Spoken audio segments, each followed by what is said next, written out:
Señor presidente, distinguidos colegas asambleístas, antes de referirme al punto central de la sesión, voy a hacer una pequeña reflexión por los acontecimientos que está el país atravesando. A nadie de los que queremos al Ecuador, o ecuatorianas y ecuatorianos, tenemos la menor intención de que nuestro país se divida, de que se desangre, de que miremos sectores contrapuestos, sino al contrario, debemos todos empujar el mejor esfuerzo, las mejores capacidades para que podamos salir del subdesarrollo, de enfrentar los problemas difíciles en salud, en educación, en generación de empleo, en reconocimiento de derechos. Esa debe ser nuestra tarea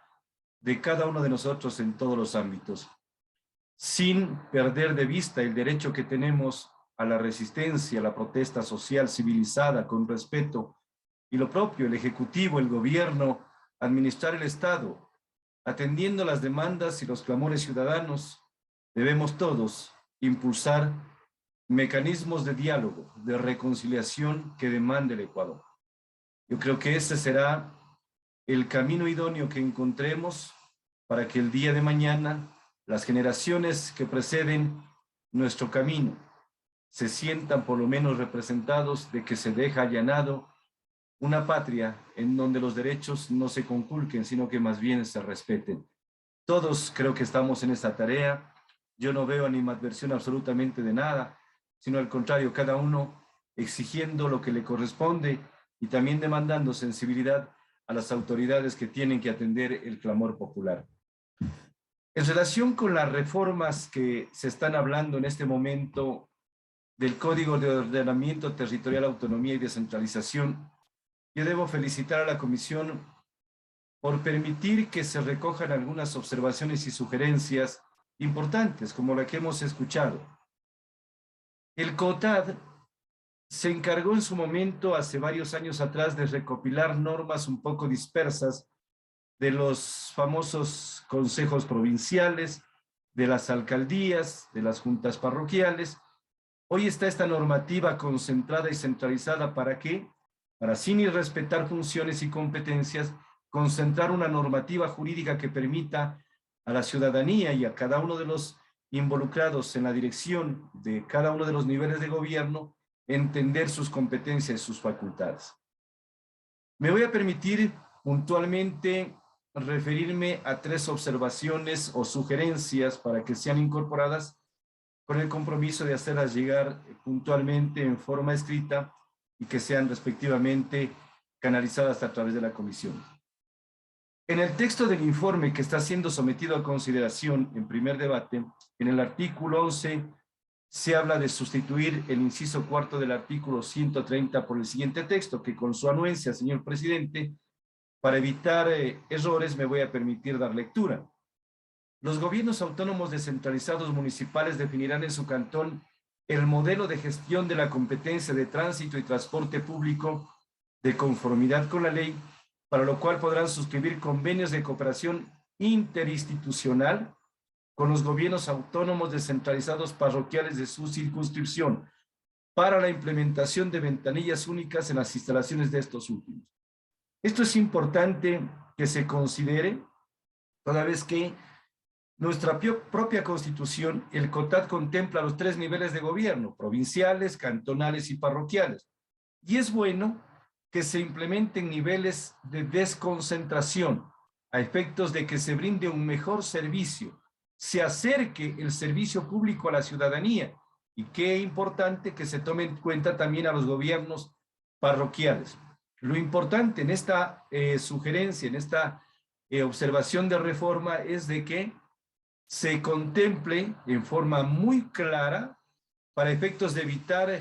falsas interpretaciones, el nivel de gobierno al que le corresponderá financiar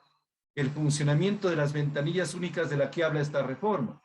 porque es conocido que las juntas parroquiales lastimosamente no cuentan con personal técnico, con recursos económicos, con infraestructura que permita la apertura de estas ventanillas. Por lo tanto, una sugerencia es de que esto debe quedar claro, qué nivel de gobierno asume estos gastos y estas atribuciones para el funcionamiento de estas ventanillas únicas para atender de mejor manera en competencias de tránsito y transporte. En la segunda observación, el artículo 14, que pretende reformar el artículo 137, después del inciso tercero, habla de que la ejecución de las competencias, los gobiernos autónomos descentralizados municipales podrán establecer mancomunamientos o convenios de cooperación interinstitucional conforme a los lineamientos determinados por el Consejo Nacional de Competencias y el Ministerio del Ambiente. Esto se refiere fundamentalmente al tema de saneamiento y abastecimiento del servicio de agua potable.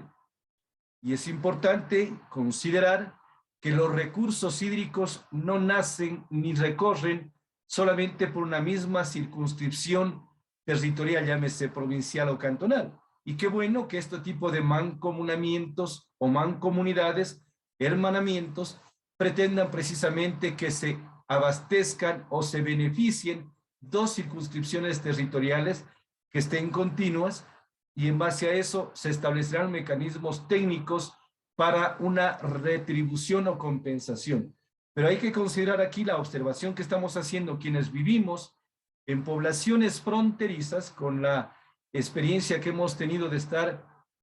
administrando generosamente por encargo popular, gobierno municipal. Miramos que también hay cuencas hidrográficas, recursos hídricos que se comparten con, diríamos, con países vecinos. En ese sentido, es importante que se incluya dentro de esta reforma también no solamente el tema de la mancomunidad o del hermanamiento, sino también un tipo de cooperación transfronteriza, que de hecho existe y que debería mencionarse a efectos de que se haya una retribución a dos países que están en igualdad compartiendo, por ejemplo, el tema de corredores turísticos, cuencas y microcuencas hidrográficas, temas de identidad cultural. Esos temas son importantes que también se los incluya. Eso lo tenemos, por ejemplo, en la zona norte, lo vamos a tener en la zona amazónica, en la zona sur, con el Perú en varias partes, y es importante que este tipo de aspectos sean considerados como cooperación transfronteriza también. Y el último tema muy puntual, dentro del informe se habla del artículo 16 que pretende agregarse a continuación del artículo 359, el artículo 359.1 que dispone de un régimen disciplinario, que los servidores de libre nombramiento y remoción de los gobiernos autónomos descentralizados que incumplieren obligaciones o contravinieren las disposiciones de esta ley, así como las leyes y normativas conexas, incurrirán en responsabilidad administrativa, la cual se sancionará disciplinariamente sin perjuicio de la acción civil o penal que pudiera originar el mismo hecho. La sanción administrativa se aplicará por orden de gravedad, de acuerdo con la Constitución, la Ley Orgánica de Servicio Público, el Reglamento General. La destitución del el servidor de libre nombramiento y remoción será impuesta por decisión favorable del órgano legislativo. Aquí hay necesidad de que aclaremos. Se sugiere por parte de la Comisión aclarar el contenido del segundo inciso del artículo 359.1 propuesto por las siguientes razones. Porque la Ley Orgánica de Servicio Público, en el primer inciso del artículo 44, establece que el sumario administrativo es el procedimiento administrativo oral y motivado por el cual el Ministerio de Trabajo determinará el cometimiento o no de faltas administrativas graves establecidas en la presente ley por parte de una servidora o un servidor de una institución pública e impondrá la sanción disciplinaria correspondiente. Su procedimiento se normará a través del respectivo acuerdo que para efecto expida el Ministerio del Trabajo. En cambio, el COTAD, en el artículo 359, al hablar de los servidores de libre nombramiento y remoción, indica que serán designados por la máxima autoridad ejecutiva del respectivo nivel de gobierno. Ojo,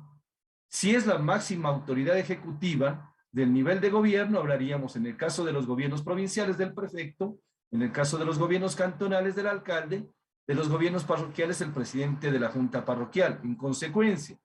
si el origen de designación de los servidores es la máxima autoridad del respectivo hogar,